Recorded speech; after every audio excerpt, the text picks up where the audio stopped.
दावे के साथ कह सकता हूं कि महेंद्रजीत मालवीय जी का जनाधार वहां खत्म हो चुका है। उनकी जो संदिग्ध गतिविधियां हैं वो आम पब्लिक में, आदिवासी भाई लोगों में पूरी तरीके से उनको पता लग चुकी हैं।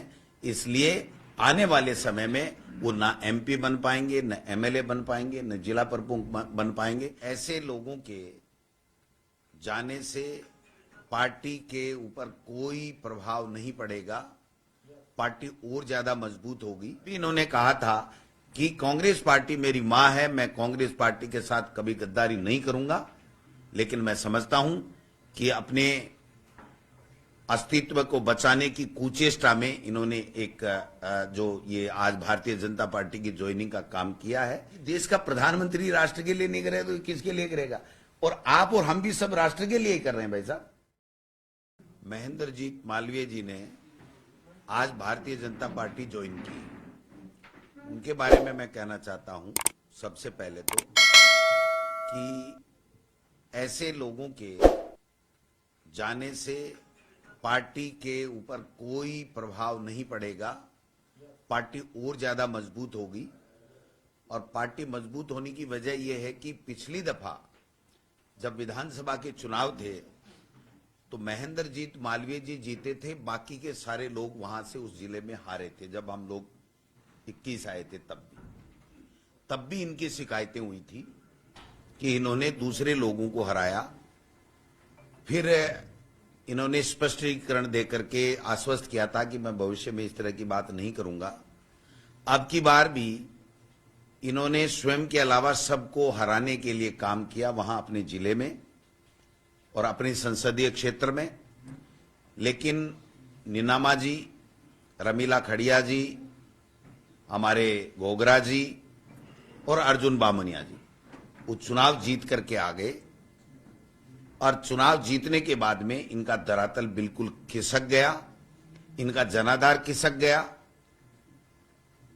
और पिछली दफा भी इनको 2.5 साल तक पार्टी ने इसलिए नहीं बनाया था कि पिछली दफा भी ये शिकायत थी कि इन्होंने बाकी के साथियों को हराने के लिए काम किया है।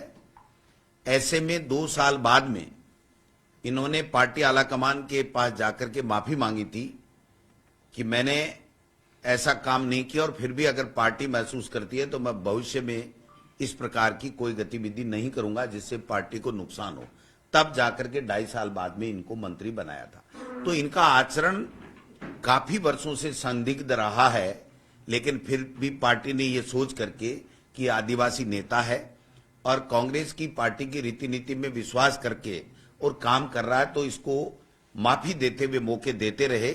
लेकिन अब निश्चित रूप से इनको यह लग गया था कि इस कांग्रेस पार्टी में आपका कोई स्थान नहीं है, आपको कोई मेंबर ऑफ पार्लियामेंट की टिकट नहीं दी जा रही है।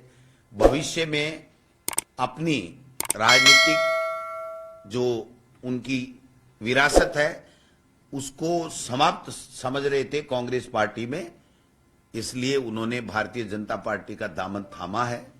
जो लोग बार बार एमपी बने, जो 5 बार 4 बार एमएलए बने, विभिन्न विभागों के बार बार मंत्री बने और अपनी धर्मपत्नी को जिला प्रमुख बनाए, अपने बेटे को कांग्रेस का नेता बनाए, अपनी मर्जी से प्रधान बनाए, और वो व्यक्ति वहां बार बार कांग्रेस को नुकसान करने का काम कर रहे थे, फिर भी पार्टी उनको माफ कर रही थी और ये मान के कि आदिवासी नेता है इसलिए इनको सीडब्ल्यूसी मेंबर बनाया।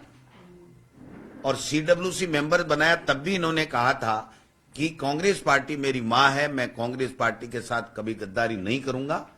लेकिन मैं समझता हूं कि अपने अस्तित्व को बचाने की कुचेष्टा में इन्होंने एक जो ये आज भारतीय जनता पार्टी की ज्वाइनिंग का काम किया है।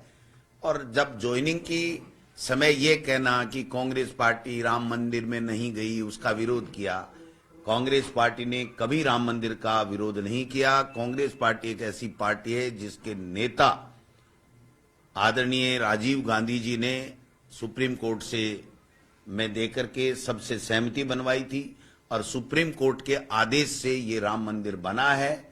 और उसमें कभी भी कांग्रेस पार्टी ने कभी नहीं कहा कि कोई व्यक्ति राम मंदिर में अयोध्या नहीं जाएगा। मैं समझता हूं कि ये एक बहाना बना करके उन्होंने भारतीय जनता पार्टी में गए हैं। अब मैं दावे के साथ कह सकता हूं कि महेंद्रजीत मालवीय जी का जनाधार वहां खत्म हो चुका है।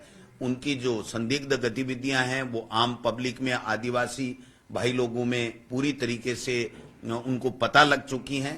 इसलिए आने वाले समय में वो ना एमपी बन पाएंगे, न एमएलए बन पाएंगे, न जिला प्रमुख बन पाएंगे। इनके जो 4-5 जो हमारे एमएलए साथी हैं वो कल परसों गहलोत जी से भी मिले थे, मेरे पास भी आए थे। उन्होंने सबने कहा, एक स्वर में कहा कि हम अलग अलग बता सकते हैं कि इस व्यक्ति ने किन किन लोगों को, हम सबको हराने के लिए किन किन लोगों को मदद की।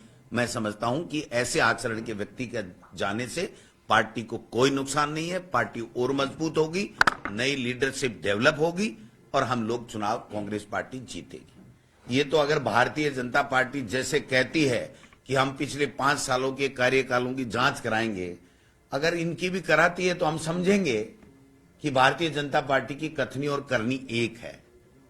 अगर नहीं कराती है, मैं तो नहीं कहता गड़बड़ की होगी, हमारी सरकार में मेरी नजर में किसी प्रकार की कोई गड़बड़ी नहीं की, पारदर्शिता के साथ में काम किए हैं। इसलिए मैं ये आरोप नहीं लगाता कि मालवीय जी ने कोई गड़बड़ की होगी।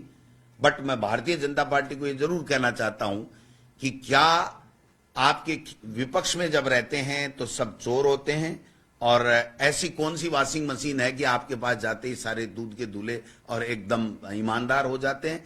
तो वो देखते हैं, क्योंकि भारतीय जनता पार्टी के मुख्यमंत्री जी ने और तमाम नेताओं ने यह कहा कि हम पिछले 5 साल के कार्य जो काल था उसमें जितने भी हैं उनकी सबकी जांचें कराएंगे। तो अगर वो जांचें कराएंगे और उसमें क्या पाया जाएगा वो आने वाला समय बताएगा। आज हम इसके ऊपर कोई बात नहीं कर सकते। तो कोई भी हम कौन सी राष्ट्रीय नीति की बात नहीं करते हैं या राष्ट्र के लिए काम नहीं करते हैं। देश का 140 करोड़ की जनता का प्रत्येक व्यक्ति राष्ट्र के निर्माण के लिए काम करता है। मोदी जी कोई अलग से नहीं करते हैं। तो ये कहना, क्योंकि देश का प्रधानमंत्री राष्ट्र के लिए नहीं करे तो किसके लिए करेगा?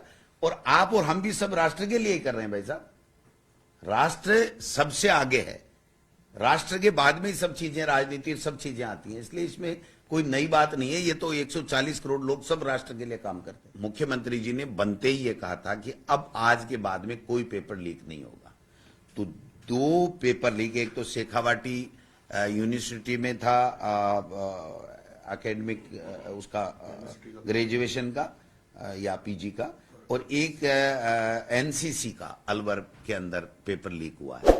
तो 2 पेपर तो बिना प्रतियोगी परीक्षा के ही हो गए। तो प्रतियोगी परीक्षाओं के जब पेपर होंगे तो इनका क्या हाल होगा, ये देखने लायक होगा।